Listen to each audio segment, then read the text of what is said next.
أعوذ بالله من الشيطان الرجيم. بسم الله الرحمن الرحيم. السلام عليكم ورحمة الله وبركاته.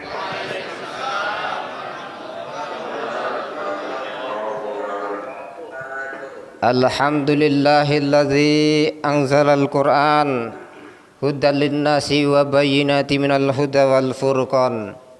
Ashhadu an la ilaha illallah wahdahu la syarika lah wa ashhadu anna Muhammadan abduhu wa rasuluh. Allahumma salli ala sayyidina Muhammad wa ala alihi wa ashabihi wa qarabatihi ajma'in. Amma ba'du, qalu subhanaka la ilma lana illa ma 'allamtana innaka antal alimul hakim. Rabbi shrah li sadri wa yassir li amri wahlul 'uqdatam min lisani yafqahu qawli. Rabbi zidni ilma warzuqni fahma.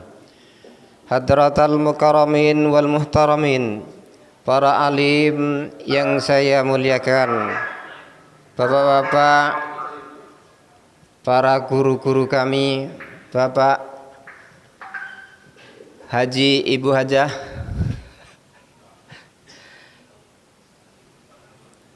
yang saya hormati segenap jajaran takmir Masjid Miftahuddin, yang saya hormati bapak-bapak, ibu-ibu jamaah Sajadah Fajar yang giat dan berjuang untuk melawan penyakit corona yang saya banggakan. Bapak Ibu yang saya hormati, sedikit saya bercerita sebelum masuk ke hal yang akan saya sampaikan. Kenapa saya agak bergegar pegang mikrofon ini? Kalau dulu enggak, Pak, ini agak bergegar. Karena pada saat lagi boomingnya ya penyakit corona, itu yang sangat-sangat dapat pemojokan itu adalah Sajadah Fajar. Sampai saya mau komentar sebenarnya, tapi saya tahan, enggak usah lah, bagus jam. Saya berdoa aja dari rumah. Itu, Pak. Sampai ditanya siapa sih ketuanya, ada yang komentar seperti itu. Ada yang jawab, ketuanya itu bah mantan kepala dinas pariwisata. Betul, Pak. Jadi mari kita bersyukur kehadirat Allah Subhanahu wa taala, lantaran pada kesempatan pagi yang berbahagia ini kita masih dapat bermuajahah dalam rangka meningkatkan iman, amal soleh, dan insya Allah dengan iman dan amal soleh kita akan dilindungi oleh Allah Subhanahu wa taala. Gak usah khawatir, kalau ada jamaah yang dalam kesehariannya itu ada membaca Al-Quran, kemudian ada zikir, ada sholawatan, insya Allah dilindungi oleh Allah Subhanahu wa taala. Kalau ada yang tiba-tiba kemudian sampai ajalnya, itu kemarin sudah saya sampaikan, itu mati syahid. Kalau memang itu kena penyakit menular, itu syahid dunia, Bapak Ibu. Nah, jadi siapapun bakalan mati, maka jangan takut. Dan saya salutlah dengan jamaah Sajadah Fajar ini, apalagi ibu-ibunya, untuk melawan ya dengan pakaian yang merah-merahnya itu menggambarkan bahwa ibu-ibu tetap berani dalam menegakkan lillahi kalimatillah, bukan berani sembarangan. Salawat dan salam semoga tercurah pada junjungan alam Nabi Agung Muhammad sallallahu alaihi wasallam.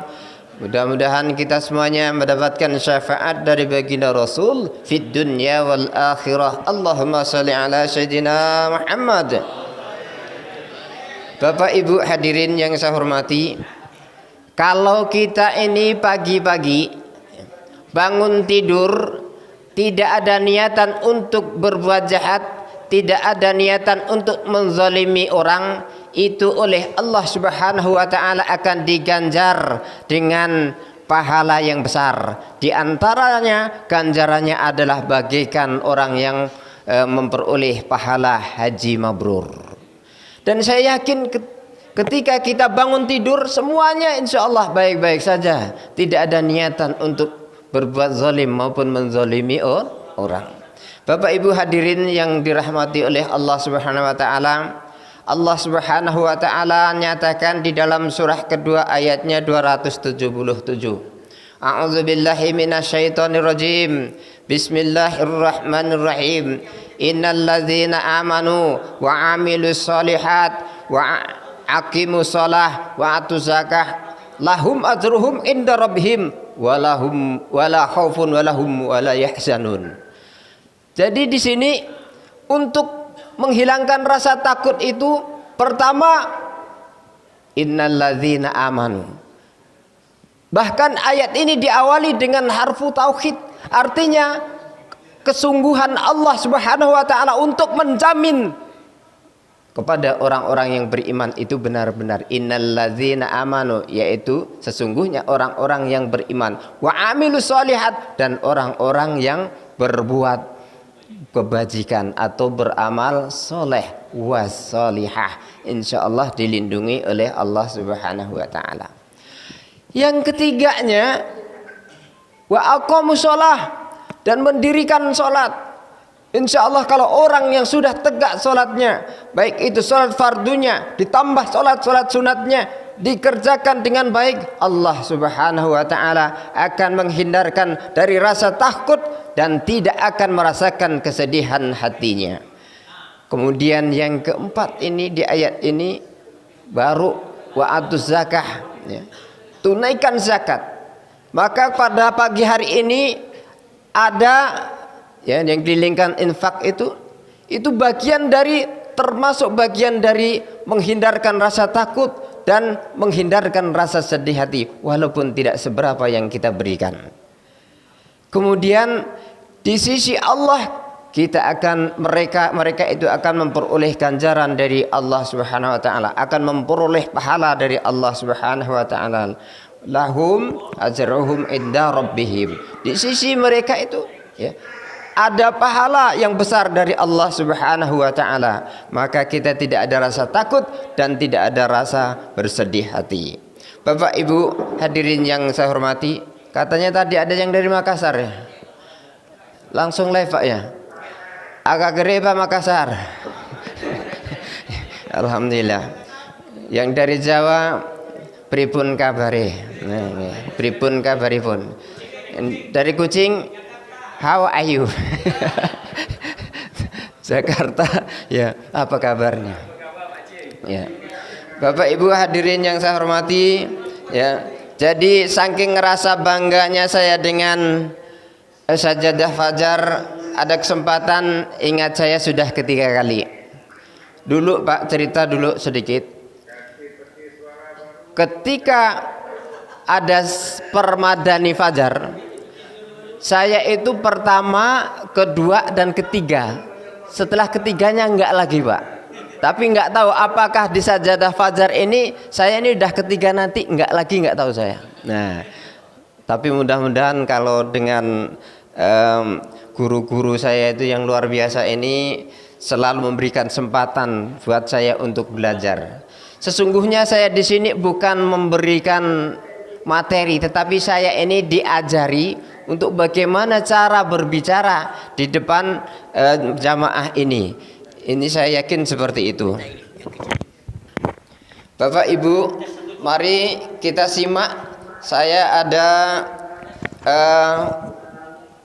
di dalam kitab Nasaihul Ibad itu dinyatakan dua perkara tidak ada yang lebih utama dari keduanya, yaitu pertama iman.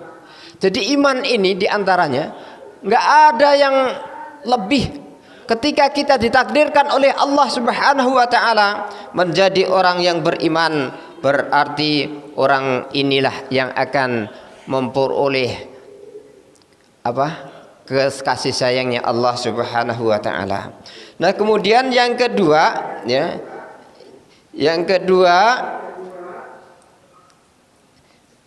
setelah iman, yang kedua ini orang yang bisa memberi manfaat. Iman termasuk yang keduanya orang yang bisa memberi manfaat, baik itu manfaat dari ucapannya, kemudian manfaat dari kekuasaannya, dan manfaat-manfaat yang lain. Berarti orang ini orang yang akan dimuliakan oleh Allah Subhanahu wa taala. Jadi jamaah sajadah fajar ini termasuk orang-orang yang memberi manfaat. Maka jangan takut untuk bergabung, jangan takut untuk berkumpul seperti ini. Nggak usah takut lagi. Pertanyaan saya boleh tanya sama ibu, Bu?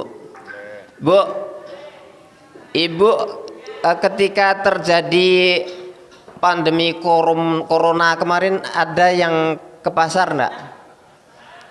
Ada yang ke pasar enggak? Lah ke pasar saja enggak takut kok, ke masjid yang ada kebaikannya takut. Itu diantara yang menginspirasi saya, karena saya setiap pagi itu ke pasar sebelum ke kantor. Itu saya lihat pasar banyak orang yang datang. Dari yang orang yang paling cantik sampai orang yang emak-emak yang tak tenturudu, semuanya ada. Artinya ke pasar saja tak takut. Nah, tapi anehnya kenapa ketika kita berkumpul-kumpul di dalam satu majelis yang di situ ada Al-Qur'annya, kemudian ada zikirnya, ada sholawatannya, kemudian takut. Ini kita itu ditakut-takuti. Memang sengaja diciptakan seperti ini. Tah siapa yang menciptakan ini saya tak tahu. Nah, ketika ada salah satu orang umpamanya yang kebetulan dari pesantren, kemudian dinyatakan reaktif, belum positif. Bapak Ibu harus paham apa itu reaktif dan apa itu positif. Ternyata itu beritanya luar biasa. Tetapi yang datang dari Hong Kong, ya, yang datang dari negeri Cina membawa virus ini, beritanya tak seberapa. Berarti ada apa di balik itu? Nah ini, maka kita mulai sekarang harus kita kuatkan, ya. Kita tingkatkan keimanan kita kepada Allah Subhanahu wa taala. Karena satu-satunya supaya kita tidak takut, satu-satunya supaya kita tidak bersedih, yaitu dengan iman kepada Allah Subhanahu wa taala. Nah, kemudian kalau di suatu kampung, di suatu negeri itu penduduknya beriman dan bertakwa kepada Allah Subhanahu wa taala, maka curahan rahmat dari Allah Subhanahu wa taala dari langit, kemudian yang dari bumi bermunculan. Maka jangan takut kita untuk menggapai rahmat Allah Subhanahu wa taala itu, baik itu yang dari langit maupun yang dari bumi. Walau ana ahlal qura amanu wa taqaw la fatahna barakat minas samai wal ard. Jadi Bapak Ibu, ini luar biasa. Maka ya, dari mulai sekarang ini mari kita tingkatkan iman kita kepada Allah Subhanahu wa taala, supaya nanti di akhir hayat kita, ya, itu dakhalal jannah lantaran la ilaha illallah. Kalau semuanya masih banyak mengucapkan la ilaha illallah, yaitu dijamin oleh Allah Subhanahu wa taala dakhalal jannah. Nah, kemudian yang kedua tadi itu, mari kita tingkatkan amal soleh kita. Untuk bapak-bapaknya tetap berbuat amal soleh, ibu-ibunya tetap berbuat amal solihah, yaitu amal kebajikan. Dan amal soleh ini tidak dirinci seperti apa, tetapi rinciannya barang siapa berbuat baik yang mendatangkan kebaikan untuk dirinya, mendatangkan kebaikan untuk orang banyak, berarti di situ sudah kategori amal soleh. Nah, tapi kadang-kadang bertanya lagi, ini tak ada contohnya di zaman Rasul. itu yang sifatnya ibadah yang sudah jelas. Tetapi kalau yang di tempat kita ini banyak juga yang tidak ada di Arab, kemudian kita kerjakan, tapi di sini mendatangkan kebaikan, yaitu tergolong amal kebajikan, insya Allah tetap diganjar oleh Allah Subhanahu wa Ta'ala. Maka harus bisa membedakan namanya bid'ah yang dhalalah finnar dan bid'ah yang hasanah. Saya masih tetap berprinsip ada dua yang bid'ah itu Pak, yang hasanah dan yang dhalalah. Kalau yang dhalalah itu sudah dihukumi finnar, tapi yang hasanah itu insya Allah akan memperoleh ganjaran dari Allah Subhanahu wa Ta'ala.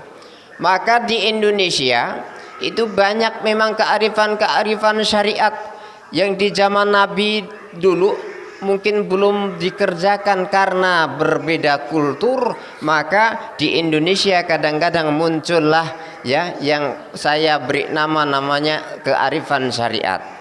Mudah-mudahan ya ini juga tidak membawa kita, menjerumuskan kita ke nerakanya Allah, tetapi mudah-mudahan kita berdoa apa yang kita laksanakan dengan kebaikan itu akan memperoleh ridhanya Allah Subhanahu wa Ta'ala, sehingga diganjar surganya Allah Subhanahu wa Ta'ala.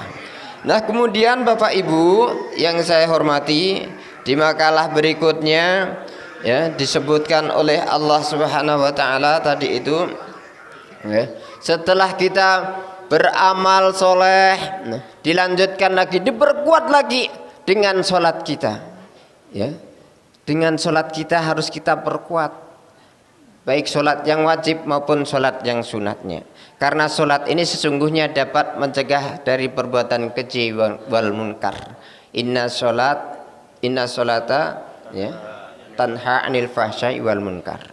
Sesungguhnya solat ini dapat mencegah dari perbuatan keji dan mungkar. Jadi kalau kita sholat kita baik, dari iman kita baik, kemudian amal soleh kita baik, kemudian sholat kita baik, zakat dan infak sedekah kita baik, kenapa kita takut dan kita merasa sedih hati? Kalau masih ada di dalam diri kita itu ketakutan, ada kesedihan, berarti iman kita perlu kita tinjau kembali. Kemudian kita tinjau kembali amal soleh kita tinjau kembali sholat kita, dan kita tinjau kembali zakat dan infak serta sedekah kita. Karena itu semuanya dapat menghindarkan dari ketakutan dan kesedihan. Berbicara kembali tentang hal penyakit corona ini, sebenarnya penyakit yang mewabah itu bukan hanya sekarang, sudah dari sejak zaman dahulu itu ada, tetapi yang berlebih-lebihan yang namanya corona ini luar biasa. Pernah saya dialog dengan seorang medis, saya bertanya langsung, bagaimana menurut pendapat Anda tentang penyakit ini? Nampaknya ini tak jelas ya Pak. Ngapa pula? Karena banyak gak yang tak jelas. Tidak ada orang yang meninggal itu sebab asbabnya itu asli corona itu tak ada. Yang ada itu pasti ada penyertanya. Maka di sini kita itu memang sengaja dibuat takut, karena saya takutnya nanti ada pengalihan isu. Kalau saya lebih takut dengan adanya pemerintah ataupun pemimpin-pemimpin yang zalim daripada penyakit pandemi corona yang seperti ini. Karena itu kalau sampai di negeri kita itu dipimpin oleh orang-orang yang zalim, nanti kita lebih berbahaya ya, lebih ganas, mungkin banyak membunuh jutaan orang daripada hanya sekedar penyakit corona yang hanya beberapa ratus. Itu pun bukan asli corona, tapi ada penyertanya. Jadi pesannya Pak Ishak nanti tolong disampaikan Pak, itu perihal penyakit corona itu jangan sampai takut lagi. Tapi saya yakin dengan pakaian merah ibu-ibunya itu berarti orang yang istiqomah dan tidak takut ya apa yang namanya penyakit corona, tapi hanya takut kepada yang menciptakan penyakit corona, yaitu kepada Allah Subhanahu wa Ta'ala. Hadirin yang saya hormati, saya di sini selalu berulang-ulang saya sampaikan, ketika kita sudah berbuat semaksimal berbuat amal kebaikan. Apa sih sebenarnya yang kita takutkan? Karena sesungguhnya iman kita inilah yang setiap saat, yang setiap waktu, setiap detik, bahkan setiap ada pada diri kita itu harus kita perbaharui. Maka dalam setiap desak nafas kita jangan sampai lupa untuk selalu menyebut Allah, Allah sekurang-kurangnya. Rasulullah sudah memberikan tuntunan, jadidu imanakum biqauli la ilaha illallah. Perbaharuilah iman kalian dengan mengucapkan la ilaha illallah. Apalagi setiap ada pertemuan ada asmaul husnahnya. Kalau sudah demikian, doa-doa yang kita mohonkan, yang selalu kita harapkan, apakah ini tidak dijamin oleh Allah Subhanahu wa taala untuk diijabah dan dikabulkan? Saya yakin 100% bahwa ibadah-ibadah dan doa-doa yang didahului dengan asmaul husna ini akan diijabah dan dikabulkan oleh Allah Subhanahu wa taala. Kenapa saya berani meyakinkan? Kalau tak yakin berarti tak usahlah berdoa, kan gitu. Nah, bahasanya gitu. Ibu-ibu datang ke sini yakin bahwa ini dapat ridhonya Allah, maka walaupun jauh-jauh tetap hadir, walaupun dalam keadaan sulit tetap datang. Artinya di sini yakin bahwa Allah Subhanahu wa taala akan memberikan keridhaan kepada kita semuanya. Hadirin yang saya hormati, sekali lagi kalau di Masjid Miftahuddin itu termasuk masjid di antaranya yang masjid pembangkang. Tapi jangan berhenti di sini. Maksudnya pembangkang, masjid-masjid yang lain disuruh tutup, tak usah Jumatan sementara, tapi di sini tetap jalan. Selama ada pandemi itu ternyata jalan, dan alhamdulillah jamaahnya juga diselamatkan oleh Allah Subhanahu wa taala. Jadi jangan langsung saya nyebut pembangkang lalu seolah-olah negatif. Pembangkangan ya artinya tidak mengabaikan adanya instruksi dari mana-mana, tetapi istiqomah untuk melaksanakan ibadah sampai ya alhamdulillah sampai sekarang tetap ramai. Bulan puasa juga ramai. Subuhnya juga full 30 hari. Kalau puasanya 30 hari ada tausiahnya Pak subuh Pak. Cuma kebetulan sajadah fajar waktu itu tidak datang pas puasa. Biasanya setiap puasa ada. Ya, tak enak ya. Jangankan bapak, saya aja merasa tak enak ini. Tak merasa tak enak karena apa? Dipojokkan. Tapi kalau yang lain tuh tak ada dipojokkan, Pak. Tapi kalau sudah yang terjadi itu pada umat muslim dipojokkan, termasuklah jamaah tabligh yang ada di Temboro. Gara-gara yang satu kena reaktif, katanya ini langsung ditangkap. Nah kemudian ini takut menjangkit. Tapi bolehlah waspada, tapi jangan sampai berlebihan. Demikian juga anak saya ketika pulang tuh ada pula katanya yang komplain pulang dari Pondok Tebu Ireng. Ada yang komplain katanya, tapi tak ngomong pula tak ngomong dengan saya. Takut katanya. Ada tuh anak Pak Slamet datang katanya, tapi kan saya kurung di rumah, tak kemana-mana.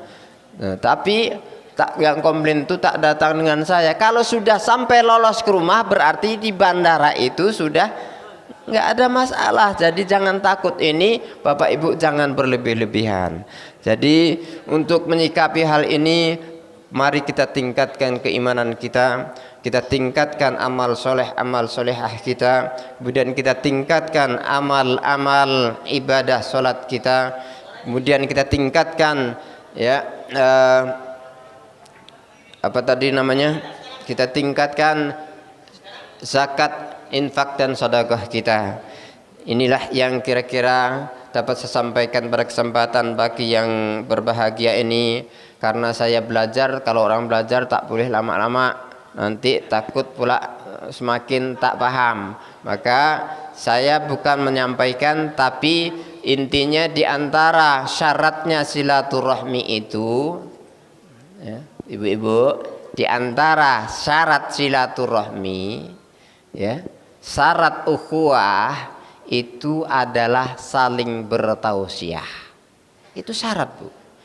Kalau di antara ukhuwah Islamiyah ini tidak saling tausiah, ada saudara-saudaranya yang kira-kira tak benar, tak berani menegurkan, maka di dalam surah Al-Asr itu sudah disebutkan wal 'asri innal insana lafi khusr illal ladzina amanu wa 'amilus shalihat wa tawassaw bil haqq wa tawassaw bis sabr. Ini saling bertausiah. Yang satu mengingatkan kepada yang lain, jangan ada problem, ada nampaknya hal-hal yang tidak baik kemudian dibiarkan. Ketika itu ada pembiaran, berarti kita pun disalahkan oleh Allah Subhanahu wa taala lantaran tidak saling mengingatkan antara satu dengan yang lainnya. Kira-kira ini saja yang dapat saya sampaikan. Lain kali itu pengurus Masjid Miftahuddin mengharapkan untuk sajadah fajar supaya membawa ustadz yang dari luar yang kira-kira mantap supaya tambah mantap keimanan jamaah Masjid Miftahuddin, ya, supaya lebih mantap. Karena kalau saya lagi orang dah suah dah, apa pula cuma orang itu dah kecil, rambutnya ubanan suruh ceramah tuh apa, tak ada aneh, takutnya begitu. Tapi saya yakin walaupun sedikit, tapi kalau tadi ada Al-Qur'annya, sekali lagi ada zikirnya, ada salawatannya, insya Allah akan diganjar oleh Allah Subhanahu Wa Taala, dan pertemuan ini akan mendatangkan pertemuan yang mendatangkan rahmatnya Allah Subhanahu Wa Taala. Demikian, kalau ada benarnya semata-mata dari Allah Subhanahu Wa Taala, ada salah hilaf mohon maaf dari ujung rambut sampai ujung kaki, seikhlas-ikhlasnya. Hadzanallahu wa iyyakum ajma'in ihdinas siratal mustaqim. Assalamualaikum warahmatullahi wabarakatuh.